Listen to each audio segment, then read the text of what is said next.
नमस्कार, जनवार्तामध्ये आपल्या सर्वांचे स्वागत। सर्वात प्रथम पाहूया ठळक बातम्या।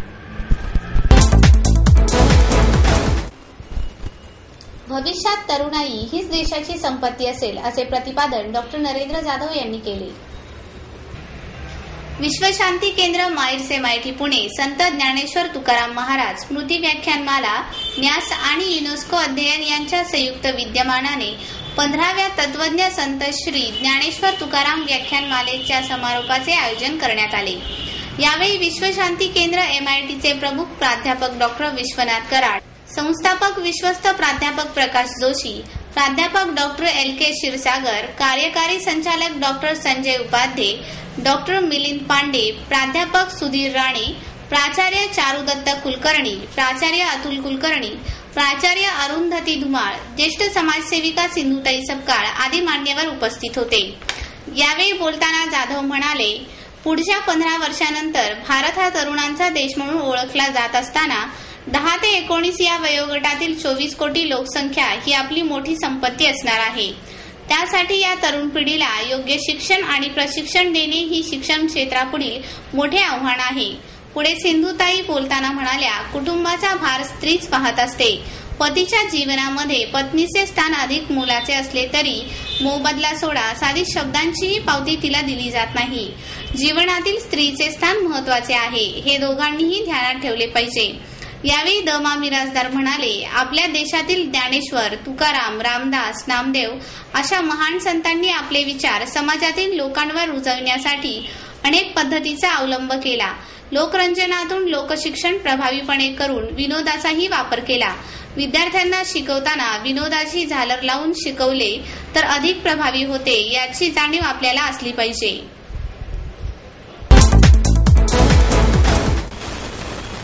समाजाची भाषा ही त्याची संस्कृती असते, त्या संस्कृतीचे जतन करा अशी अपेक्षा डॉक्टर आनंद यादव यांनी व्यक्त केली। मेहता पब्लिकेशन हाऊस आणि डॉक्टर आनंद यादव मित्र परिवारातर्फे डॉक्टर आनंद यादव यांच्या अमृत महोत्सव कृतज्ञता समारंभाचे आयोजन करण्यात आले।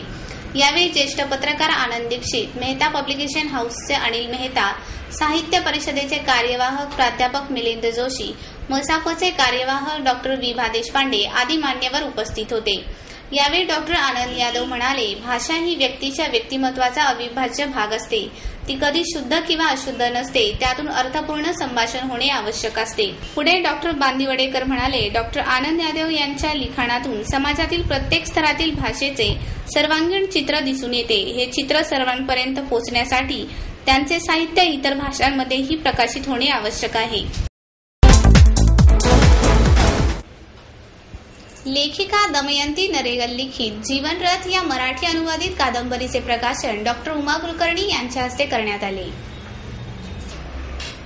यावेळी मूळ कन्नड लेखिका दमयंती नरेगल, अनुवादक सुनंदा मराठे, प्रकाशक दत्तात्रय पाष्टे, डॉक्टर मेहेंदळे आदी मान्यवर उपस्थित होते। यावेळी बोलताना डॉक्टर मेहेंदळे म्हणाले, ही कादंबरी वाचताना ती अनुवादित आहे असे कुठेही जाणवत नाही, यातच या कादंबरीचे सार्थक आहे। कादंबरीतील पात्रांची ओळख कायम आहे, तसेच कादंबरीची मांडणी आत्मकथनाप्रमाणे आहे, हे जीवनरथाचे महत्वपूर्ण वैशिष्ट्य। अध्यक्षीय समारोपात डॉक्टर उमा कुलकर्णी म्हणाल्या, कादंबरीचे अनुवाद ही नवीन बाब नाही, परंतु दरवर्षी दिवाळी अंकात अनेक दर्जेदार कथा प्रकाशित होत असतात। या कथा इतर भाषेत अनुवादित केल्या तर इतर भाषांमधील वाचकांना मराठी साहित्याची गोडी लागण्यास मदत होईल। नगरसेवक दीपक मांडकर यांच्या वतीने सुवर्ण पदक विजेती कबड्डीपटू दीपिका जोसेफ हिचा भव्य सत्कार करण्यात आला। आशियाई कबड्डी स्पर्धेत सुवर्ण पदक मिळवण्यात मोलाची कामगिरी करणाऱ्या पुण्याच्या दीपिका जोसेफ हिची नगरसेवक दीपक मांडकर यांच्या वतीने जंगी मिरवणूक काढण्यात आली। पुण्यात दीपिकाचे आगमन झाल्यावर SMDT कॉलेज ते काळेवाडी पर्यंत मिरवणुकीचे आयोजन करण्यात आले होते। सुरुवातीला नगरसेवक दीपक मांडकर यांच्या हस्ते दीपिकाला पुणेरी पगडी आणि शाल देऊन सत्कार करण्यात आला। उघड्या टपाच्या जीपमध्ये पुणेरी पगडी घातलेल्या दीपिकाची मिरवणूक ढोल, ताशा, हार, फुलांच्या उधळणीत निघाली। ही मिरवणूक काळेवाडी परिसरात पोहोचल्यानंतर तर दीपिकाच्या नावाचा एकच जल्लोष करण्यात आला।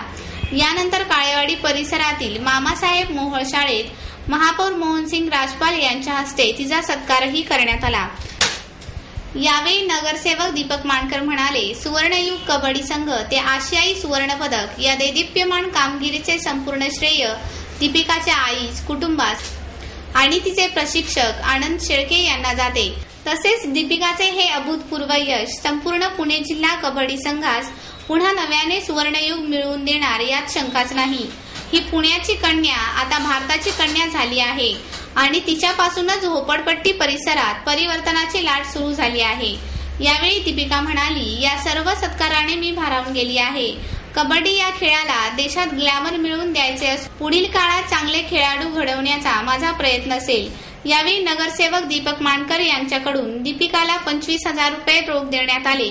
तसेच आपल्या वतीने तिला एक सदनिकाही देण्याचे आश्वासन यावेळी त्यांनी केले।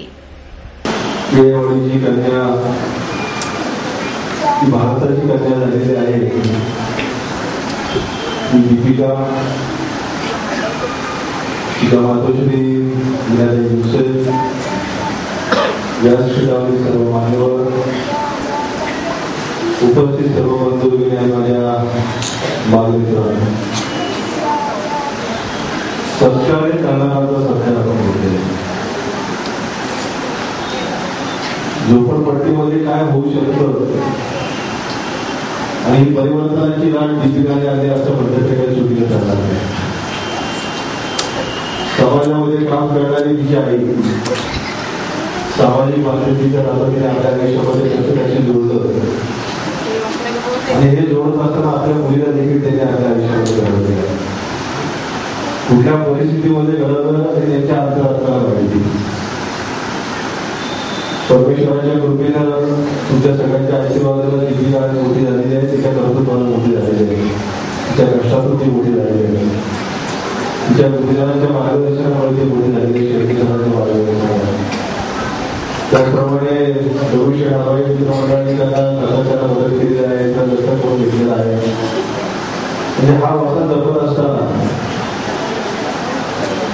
देशीय स्पर्धेच्या निमित्ताने कबड्डीला सुवर्ण पदक मिळालं, म्हणून त्या सुवर्ण पदकामध्ये दीपिकाचा मोठा वाटा आहे। नाहीतर ती कॉम्पिटिशन, ती स्पर्धा आपण हारलो असतो। प्रत्येकाचा वाटा ज्यावेळी मोठा होतो त्यावेळी त्या माणसाची देखील किंमत मोठी होत असते। आणि या निमित्तानं भारताची खेळाडू त्याला फार महत्व। शिवाजीनगर येथील कृषी महाविद्यालयातील रॅगिंग प्रकरणी अटक केलेल्या 8 विद्यार्थ्यांना जामीन मंजूर करण्यात आला। शैलेश शहाजी वाघ, चेतन गौतम वाघमारे, विनोद गोरखनाथ कस्तुरे, विकास रत्नेश्वर काकडे, सचिन यशवंतराव राऊत, दीपक जयसिंग वाघ, गजानन गरड, संकेत शिवाजी भंडांगे अशी अटक केलेल्यांची नावे आहेत। 18 ते 20 या वयोगटातील द्वितीय वर्षातील हे विद्यार्थी असून महाविद्यालयाचे अधिष्ठाता BR उल्मेख यांनी या संदर्भात फिर्याद दिली आहे। प्रवीण गोपाळराव शेळके राहणार जालना, अशोक शिवाजीराव शेवाळे राहणार बीड, तसेच प्रवीण सुर्वे आणि अमोल बोरकर हे BSc ॲग्रिकल्चरच्या प्रथम वर्षात शिकत आहेत। ते महाविद्यालयाच्या वसतिगृहातच राहतात।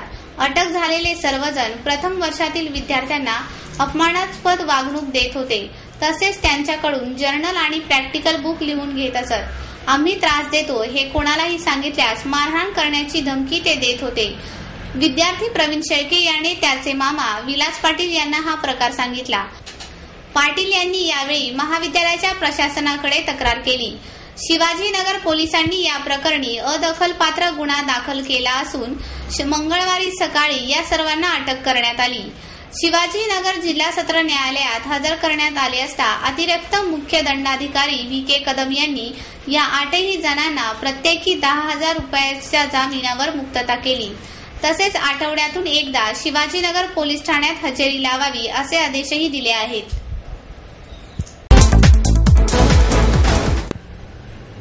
संगीत ही हृदयाची भाषा आहे असे प्रतिपादन ज्येष्ठ नाट्य संगीत गायिका कीर्ती शिलेदार यांनी केले। अंतरंग आर्ट फाउंडेशन तर्फे स्वर्गीय विश्वजित भुडे स्मृती प्रित्यर्थ देण्यात येणारा गौरव पुरस्कार गायिका मानसी खांडेकर आणि सावनी कुलकर्णी यांना कीर्ती शिलेदार यांच्या हस्ते प्रदान करण्यात आला। पुरस्काराचे स्वरूप 1000 रुपये रोख, स्मृतिचिन्ह, श्रीफळ असे आहे. यावेळी बोलताना शिलेदार म्हणाल्या, अम भिडे सर आणि त्यांच्या कुटुंबियांना त्यांचे चिरंजीव विश्वजितला गाणे ऐकवले तेव्हा त्या गाण्यांनी त्यांच्या जीवनात रस निर्माण केला. ते संगीत अपूर्व आहे. त्या सुरामुळेच विश्वजितला उत्तम सूर समजू लागले. आयुष्यात उत्तम गोष्टींना प्राधान्य देत मनपूर्वक आयुष्य अत्यंत समाधाने घालवण्याची कला भिडे कुटुंबियांना मिळाली आहे. प्रसार माध्यमातून हिंदू देवतांवर विटंबना करणाऱ्यांवर कायदेशीर कारवाई करावी अशी मागणी हिंदू जनजागृती समितीने आंदोलनाद्वारे केली. या मागणीसाठी जिल्हाधिकारी कार्यालयासमोर निदर्शने करण्यात आली.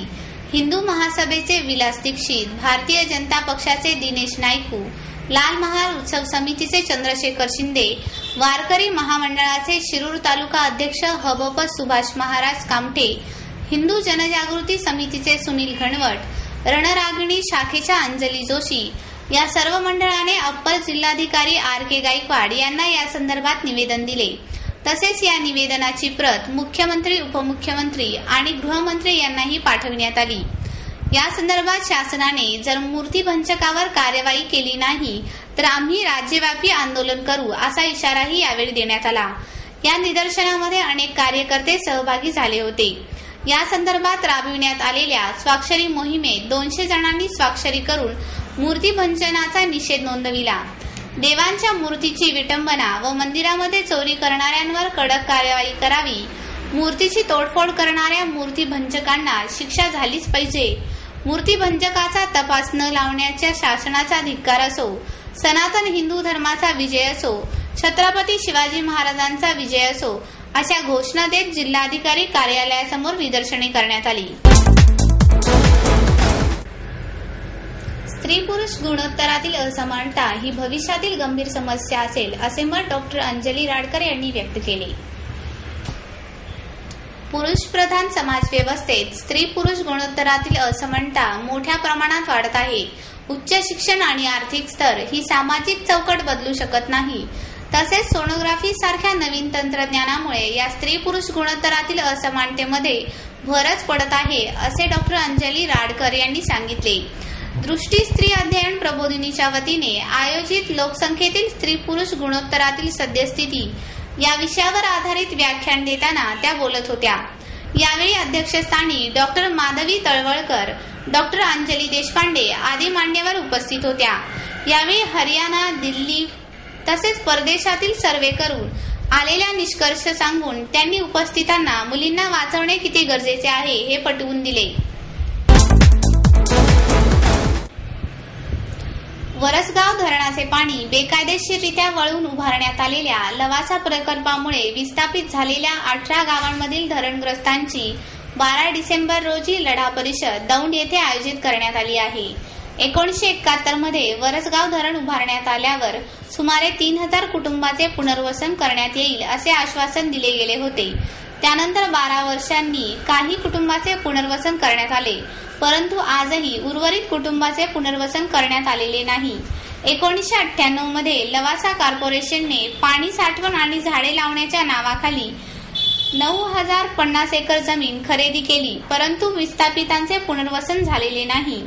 या अन्यायावर आवाज उठवण्यासाठी ही लढा परिषद आयोजित करण्यात आल्याचे मोसेखोरे नागरी विकास संघाचे प्रमुख लक्ष्मण पासलकर यांनी दिली. यावेळी श्रमिक मुक्ती दलाचे अध्यक्ष डॉक्टर भारत पाटणकर, अंकुश शेडगे, महेश शेडगे, वसंत वटाणे, विष्णू दबाडे आदी सामाजिक कार्यकर्ते उपस्थित होते. केंद्रीय पर्यावरण मंत्री जयराम रमेश यांनी नुकतीच लवासाला बांधकामासंदर्भात कारणे दाखवा नोटीस बजावून बांधकामावर स्थगिती आणली आहे. ती उठवण्यापूर्वी धरणग्रस्तांची पुनर्वसनाची अट घालावी अशी मागणी पासलकर यांनी यावेळी केली.